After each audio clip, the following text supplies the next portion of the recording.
impact of the COVID-19 pandemic on the Malaysian port sector, the gateway to international trade. What does it take for the sector to operate more efficiently? How to gear up to face challenges from the port congestion worldwide? And as global trade recovery gains further momentum, what is the outlook for the seaport segment? These and more in just a moment.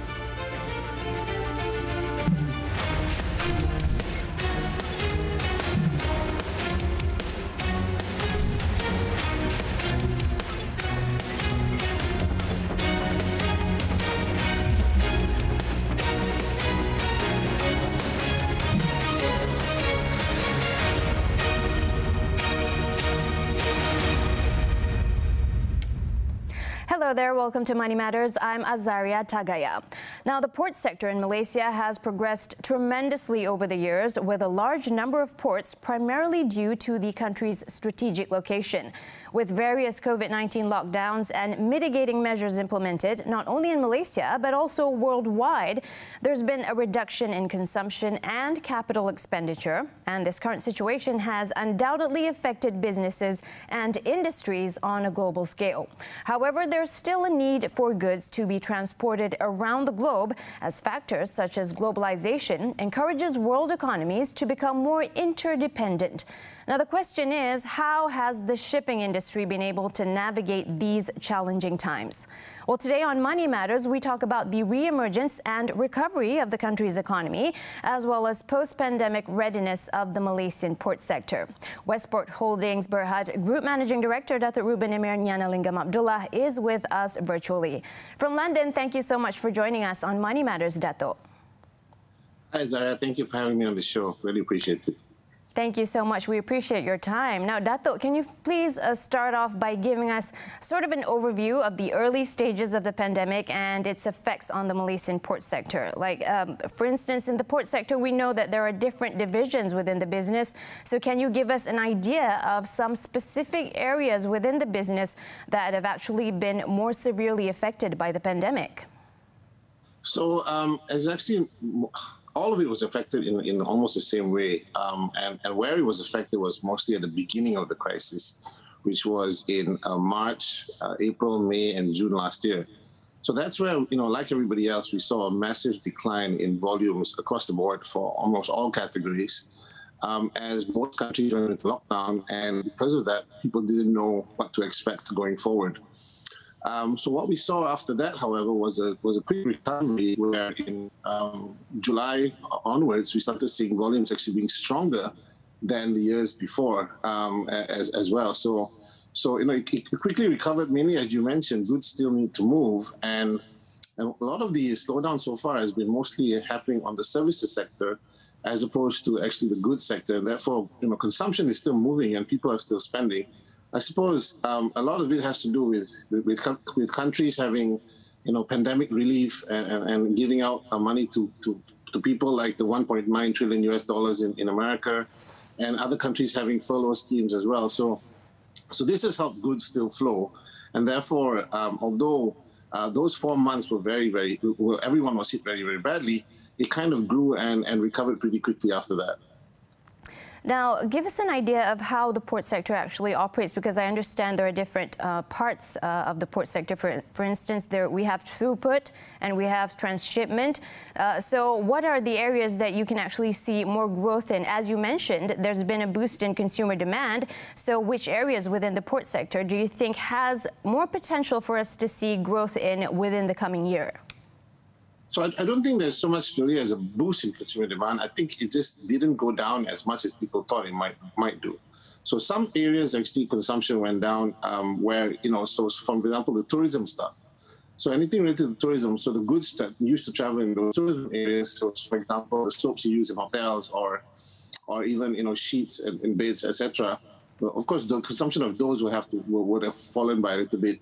Now, what would change is that consumption in other areas started to increase. So maybe like packaging, delivery goods, so a lot of packaging is actually moving a lot more now because people are eating more from home using various kinds of delivery services. So these are the kind of areas that have changed. So our volume, our whole throughput actually is actually, as you mentioned very clearly, more than half of it, 65% of our volume is from transshipment. and another 35% is on gateway or import and export through Klang Valley. So both segments were down in those 4 months. Both segments also increased after that as things started to recover from a goods perspective and people started knowing how to deal with lockdowns a little bit better. They're still not great at it now, and there's a lot of supply chain disruptions still around the world. But as we started to realize that goods are still going to be consumed, both transshipment and local goods or import export started to grow as well. We've had other reasons why they're growing too, because as we've seen in the past, because of certain things that are happening worldwide, more industries are moving to places like Malaysia and Southeast Asia, and that's allowed us to grow the volumes as well. Okay, Datuk, we want to ask you a little bit about, in terms of the government initiatives and assistance in managing COVID-19 in Malaysia. What are your thoughts on the government's role in helping to bolster economic activities? Things such as the vaccination program rollout, as well as the financial stimulus packages. How far will all of this go in terms of paving the way for economic recovery? Now, I think, if you compare us to many other countries, and we have to compare us to comparative countries, I think Malaysia's done a very good job in terms of trying to provide stimuluses to the whole economy. I think our programs are fairly targeted to reach those who need it the most. Unfortunately, there's a large informal economy in Malaysia which is hard to reach to. And I think that's the part that NGOs and other people have played a big role in trying to help reach those parties as well. And I think the vaccine rollout, if you compare, maybe we could have gotten off to a better start, but I think we have to also consider the fact that there is also vaccine hoarding by other countries who've bought a lot more vaccines than we have. I think even if you see in Europe, there was a lot of pressure from Europe because Europe was not happy that other countries have bought more vaccines than they have as well. But as the vaccines are starting to come in a big way right now, you can see our vaccination rates are actually pretty good. From a percentage perspective, I think we're growing pretty fast as well. So I think, from my perspective, I think both of those things we have to be patient and see how they move along. But I think that they're definitely getting better and better as the days progress. One of the things I think may be difficult is that if we want to get out of this in one quick, swift way, I think the current lockdown needs to be tied down to the vaccination rate. And I think as we get vaccinated to a certain level, then we start easing the lockdown rules accordingly. And I think that's what we've seen as other countries have successfully done is tie down the lockdowns to the vaccination rate. And if we do that, I think then we'll come out of it once and for all and not have to lock down anymore, hopefully. You mentioned a bit about other countries and also Europe specifically. Now, what about on the global front and the vaccination programs that have been carried out in other nations? How exactly will this affect Malaysia's inbound and also outbound port operations?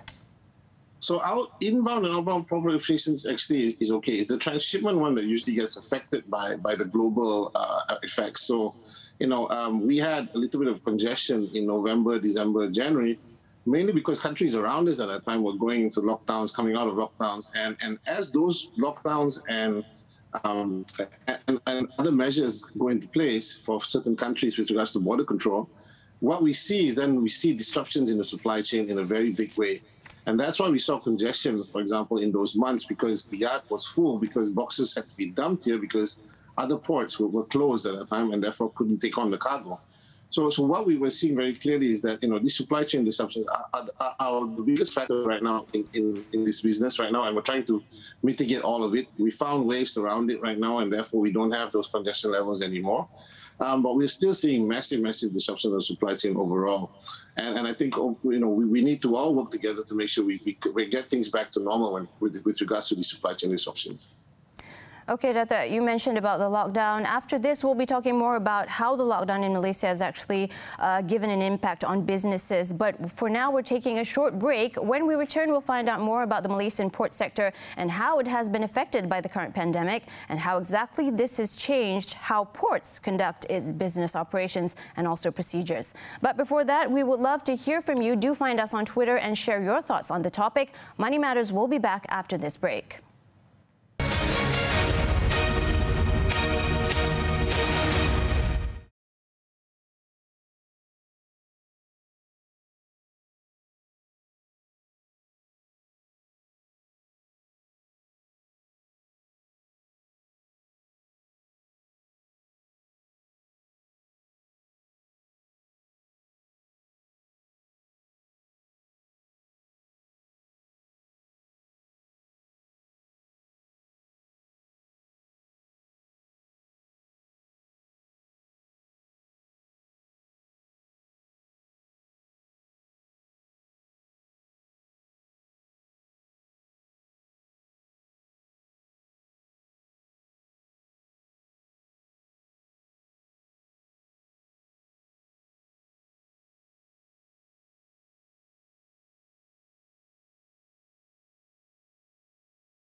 Thank you for staying with us on Money Matters. Today we're discussing about the Malaysian port sector and how it is adapting towards the current situation of COVID-19 to ensure trade growth moving forward. Let's reconnect with our guest who is joining us virtually from London, Westports Holdings Berhad Group Managing Director Datuk Ruben Emir Gnanalingam Abdullah. Datuk, let's talk now a little bit about the total lockdown in this country, in Malaysia, and also its impact on port activities. Now, with the many phases of lockdowns leading towards a stall in the local economic sector, with many businesses being forced to suspend operations for the meantime, how do you project this to have an effect on your business, first and foremost, and also subsequently on the country's economic recovery? Most importantly, we want to find out, do you think Malaysia will be able to achieve its target of GDP growth for the year? So I think, let me answer that last part first. The GDP growth for the year was projected, I think, without anticipating another lockdown coming into place. And I think, therefore, it might be a little bit more difficult now to achieve that as we're going into lockdown, because, obviously certain businesses have to close for a little while. The key thing about this lockdown is that, of course, I think this time around, it's probably done in a different way where more businesses get to operate, and therefore a lot easier than MCO1, where I think everything went into lockdown very quickly, and it was even confusion whether we could open the port at all at that point in time. So this time, I think we're slightly, the preparation and what was allowed to open, of course, there was issues around that, but I think they've resolved that now, and I think a lot more businesses are open right now. But I think, overall, of course, it will have an impact because businesses are closed, and we hope that, they recover pretty quickly. With regards to how it affects us, of course, our volumes will be affected as well. When these things happen, and we have to prepare for that to make sure that we can cater and cope for the needs of the industry. We know more boxes will be coming in quickly, or more boxes will need to be going out quickly, and we're prepared to handle all of those things and to handle a lot of the other things happening worldwide as well. I think there's disruptions that happened in the Suez recently, and there's also disruptions happening now in Shenzhen in China. So we have to be catering for those elements too. So what we will see is, I think probably, as we said, people still need to consume, and therefore goods will still need to flow. We just need to make sure that we can assist and make sure that they can move very smoothly through the port. Okay, we want to know also specifically, how is Westports handling the current pandemic in terms of overall port operations? How have you used this period to basically keep operations going and also keep cash flow moving? And how have you tried to mitigate damage to the business? Are there any strategies that you've put in place, maybe with manpower, especially with stiff regional competition? No, so for us, we've always had a policy where we do not retrench. We're a company that hires only Malaysians, and therefore, no retrenchment is one of the things that we try to abide by very strictly, because, for the last 27 years of our existence, we have not needed to do so, and we hope we never have to do something like that. Mainly because we only hire Malaysians, so that's very, very important for us. How we've handled the pandemic, I think, when MCO1 hit, we went into strict lockdown ourselves in terms of how we operate, and we've hardly come out of those strict procedures and SOPs ourselves. Because we're essential service, we cannot take any risk, about how we operate. And we've asked our people to make sure that everyone abides by these rules as much as they can. We've so far been a bit lucky to mitigate the number of cases that have happened to our employees. And so far, again, touch wood, we have not had a office or a workplace transmission yet. And we hope to continue those efforts to make sure that we don't have a workplace transmission at all. So, it's very hard because, of course, we're located in an area where there's a lot of cases happening, and we have to be very diligent all the time. But all our SOPs have been strict from the very beginning when we ever had to, and we've maintained that up to now even. And as the country goes into, it starts to ease up sometimes, we don't ease up ourselves. We haven't allowed visitors for a long time, and we try to resist visitors coming to the port because, again, we don't want to allow any transmissions to happen at the port itself. So, we've had to deal with it that way. Some of the strategies that we've been taking on, of course, the pandemic has allowed us to focus a lot more on two things which are very important, I think, which are, automation or digitalization. And we've been focusing a lot on that because, we have the time to do so right now. The other one is also sustainability. I think something very important to us, something that we want to spend a lot of time to make sure that we become very sustainable. as a result, investing a lot of our time and our efforts to make sure that the port going forward will be more automatically driven and also be more sustainable. Okay, Datuk, we want to speak more about digitization and also automation when we come back after this breather. But now we're taking another short break. Coming up, we'll discuss further on Westports and its possible expansion plans moving forward with our guest. In the meantime, connect with us on Twitter and share your thoughts on the discussion so far. Money Matters will be going for a break.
Back with us on Money Matters, you're still with me, Azaria Tagaya. Still with us on the show is Datuk Ruben Emir Gnanalingam Abdullah, Westports Holdings Berhad Group Managing Director.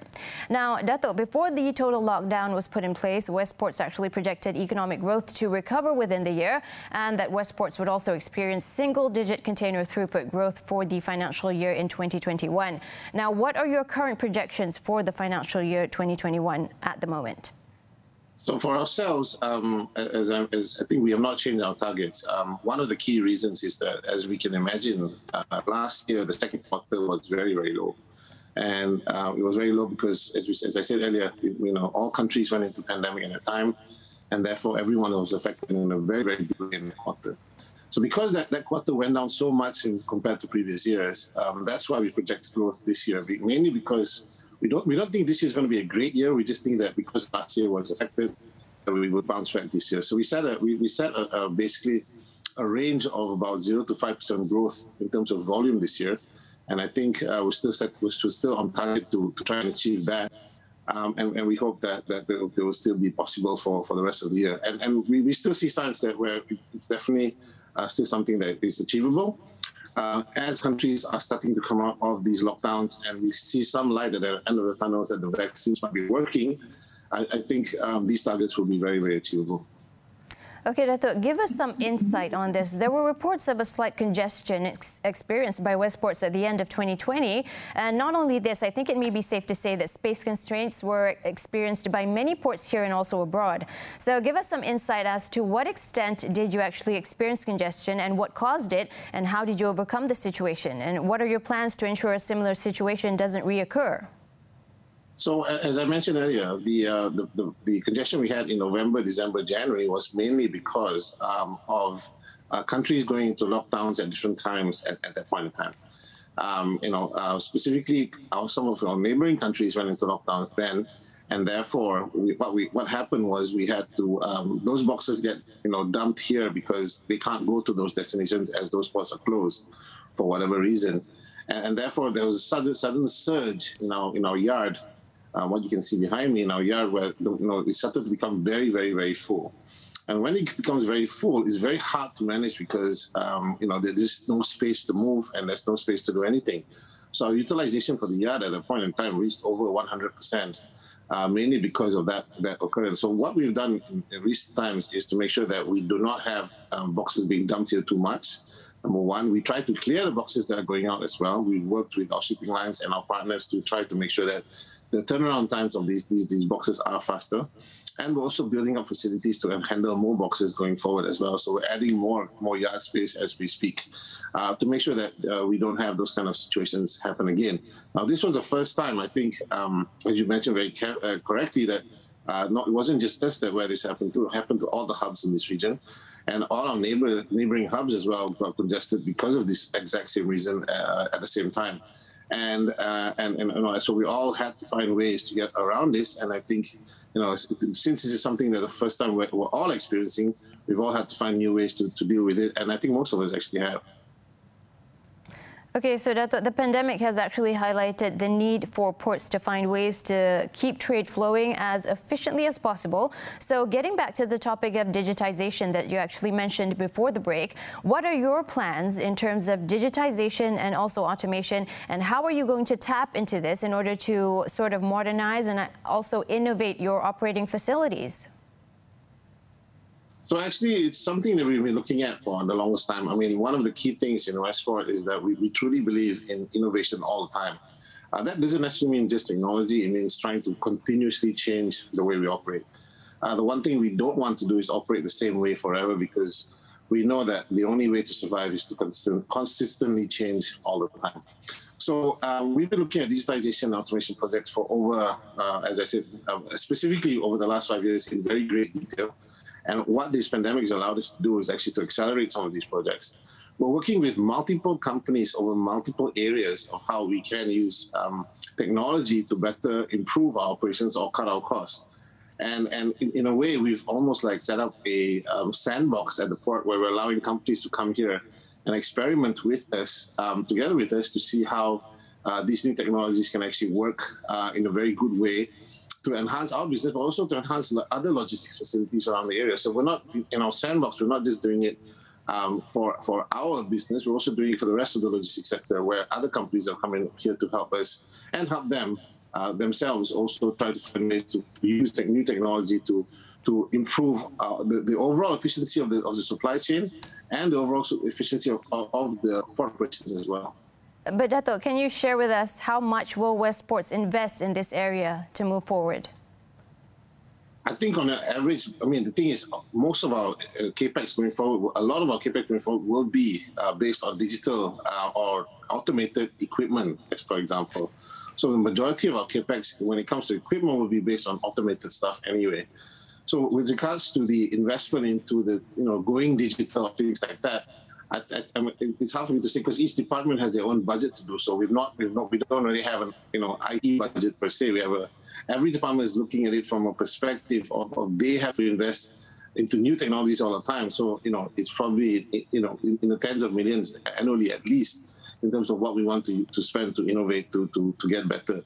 But the thing is, that's not the real CAPEX. The real CAPEX is actually in the equipment which we have to invest in, which are automated when they arrive as well. So there's a lot of investment from our side, and we're trying to do almost everything we can to see how we can, as I said, improve our operations and cut our costs. And we're even trying to see whether 5G can work at the port right now. And I think that's one of the key drivers that will help us move forward very quickly. I see, Dato. I wish we had more time, but we've come to the end of the program. Thank you so much for joining us all the way from London. No problem. Thank you so much. We really appreciate it. We appreciate your time. That was Datuk Ruben Emir Gnanalingam Abdullah, Group Managing Director for Westports Holdings Berhad. We thank you once again for making time for us on the program. And for our viewers, thank you as well for joining in our discussion. Do tune in again next week, same day, same time, for more money insights that matter. I'm Azaria Tagaya. Thank you for watching, and remember to stay home and stay safe.